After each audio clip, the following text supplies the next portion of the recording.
Why is IShowSpeed only streaming in a few World Cup games? You know it's not even possible to go to every knockout game? See, Speed just started his World Cup tour, and while some fans are going crazy, people have started to notice something really concerning. You may think this has something to do with the police pulling him over, his interview with Ibrahimovic, or even Diddy, but you'd be completely wrong. So what is really the reason? Since there are 3 games in one day across different countries, everyone thought Speed was also going to stream only a few knockout games. But here is the craziest part. Speed and Diddy somehow made a plan to stream every knockout game. You get swept from thing, right? I'm doing it.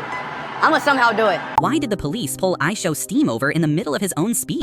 See, Spit had just left the Portugal first game in Miami, and it did not go how he wanted. Portugal only drew, and Ronaldo didn't score. Speed was crushed, starting with how he completely broke down. He had just found out Portugal's next games could be Spain, then France, so leaving that stadium, he was a mess. But here's where things went wrong. Speed climbed on top of the moving car for air on a public Miami street on his live stream to millions of people, and that's exactly when the lights came on. But the craziest part, it's actually illegal. The cops pulled up, told him to get back inside the car, and Speed had to sit there with Diddy and take it like everyone else. Why did IShowFeed run the entire stadium just to escape this one man? Who was IShowDiddy running from? See, Speed is Ronaldo's biggest fan on the planet, so at Argentina's game in Dallas, he showed up wearing the other team's jersey just to root against Messi. But that is where everything went wrong, starting with Messi's goal. Not just any goal, his 17th, breaking the all-time World Cup record. And Speed, he just froze, sat there, didn't move for almost a full minute. But it gets worse. His own family turned on him. His dad showed up in an Argentina shirt telling Speed that Messi is better than Ronaldo. Yeah, what the hell? Then his brother tricked him into signing a board with Messi's face on it. So Speed did the only thing he could. He left. He argued with Diddy in the car, then drove to a Walmart just to calm down. But the second he walked in and was asked, this is why IShowFeed cannot show the actual World Cup games while streaming.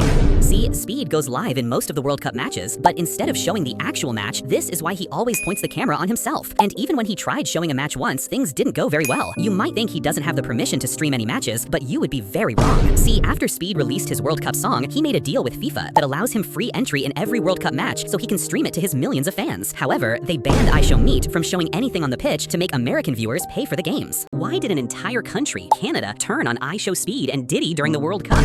See, Speed was supposed to be the hero of this World Cup. He showed up from Mexico and Canada during their games. He brought a mariachi band. The fans loved him. But if you think all of that flipped after his interview with Zlatan Ibrahimovic, you'd be wrong. Sue, baby. Starting with when it was the USA game. A Mexican influencer named Swaggle Wolf Dog walked up with his flag. Speed's security ran straight through it. They broke his flagpole, and Swaggle went online furious. But it spread to an entire fan base. At the next game, the whole crowd started chanting one word at him, Calero, over and over to his face.